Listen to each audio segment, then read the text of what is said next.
ఇప్పుడు మనకి self tunes కొట్టుకుండే తెలివితేటలు తగ్గిపోయినాయి కదా.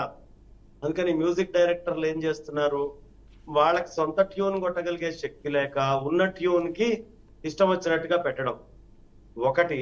రెండు, మామూలుగా రోడ్డు మీద నడుచుకుంటూ వెళ్తూ ఉన్నాడు అనుకోండి అమ్మా, వాడి ప్యాంటు చొక్కా వాడిదేదో వాడిని చూస్తారు, మామూలుగా వెళ్ళిపోతూ ఉంటారు.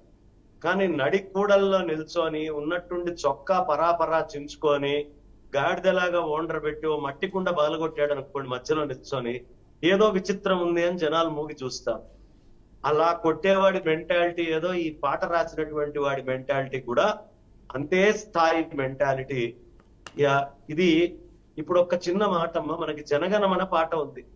ఈ జనగణమన పాట ఆ ట్యూన్ ని ఏదో ఒక రొమాంటిక్ సాంగ్ కోసం పెడితే ఏమయ్యేదమ్మా, దేశం అట్టుడికేదా కాదా?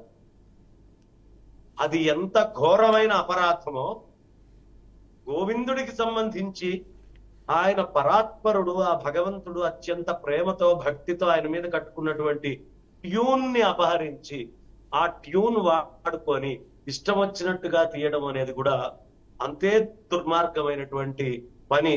నిజంగా ఆ పాకిస్తాన్ లో టెర్రరిస్టులు మొన్న పహల్గామ్ లోకి వచ్చి ఇక్కడ చేసినటువంటి దాష్టికం ఎలాంటిదో భౌతికంగా మానసికంగా ఈ పాట రాసినటువంటి వాడు చేసినటువంటి దాష్టికం కూడా అలాంటిదే. అక్కడ ఆపరేషన్ సింధూర్ చేశారు, ఇక్కడ ఆపరేషన్ సాంగ్ ధూర్ అని. చక్కగా ఇలాంటి వాళ్ళు ఎవరున్నా కూడా ఎండగట్టి మళ్ళీ ఇలాంటి పిచ్చి వేషాలు వేయకుండా ఉండేట్టుగా బుద్ధి చెప్పాల్సినటువంటి అవసరం చాలా ఉందమ్మా. ఇలాంటి తప్పుడు పనులు చేసినటువంటి దాంట్లో నటించిన సంతానం కానివ్వండి, ఆ ప్రేమానంద్ కానివ్వండి, ఆ డిడి నెక్స్ట్ లెవెల్ అనేటువంటి సినిమా కానివ్వండి, వీటిని బ్యాన్ చేయడమే కాకుండా ఈ సినిమాని ఇప్పుడు ఈ పాట దేనికోసం పెట్టుకున్నాడు, పాపులారిటీ కోసం పెట్టుకున్నాడు.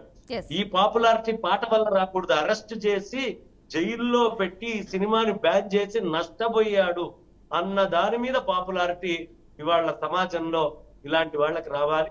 టిటిడి లాంటి సంస్థ డెఫినెట్ గా ఏది జనాలు వస్తే శ్రీవాణి టికెట్ కి మాకు డబ్బులు ఇచ్చారా, మాకు అర్చనం దర్శనాలకి టికెట్ ఎంత వచ్చింది, మా గవర్నమెంట్ మేము నడిచాం కాదు. ఖచ్చితంగా టిటిడి ఈ పాట మీద యాక్షన్ తీసుకొని ఇండియాలో ఏ ఒక్క చోట విదేశాల్లో కూడా ఎక్కడ వాళ్ళు మళ్ళీ ప్రచురణ చేయలేకుండా ఆ మొత్తము టోటల్ కంటెంట్ ని సీజ్ చేసి జైల్లో పెట్టించాల్సినటువంటి బాధ్యత వాళ్ళకుంది. లేదా టిటిడి వదిలిపెట్టి ఆ ధనాన్ని ఏవైనా మాలాంటి హిందూ సంస్థలకు ఇస్తే మేం చేస్తాం. మరి ఆ గోవిందుడి డబ్బు తింటూ ఆ గోవిందుడి పాటను ఇలా వచ్చినప్పుడు దాని మీద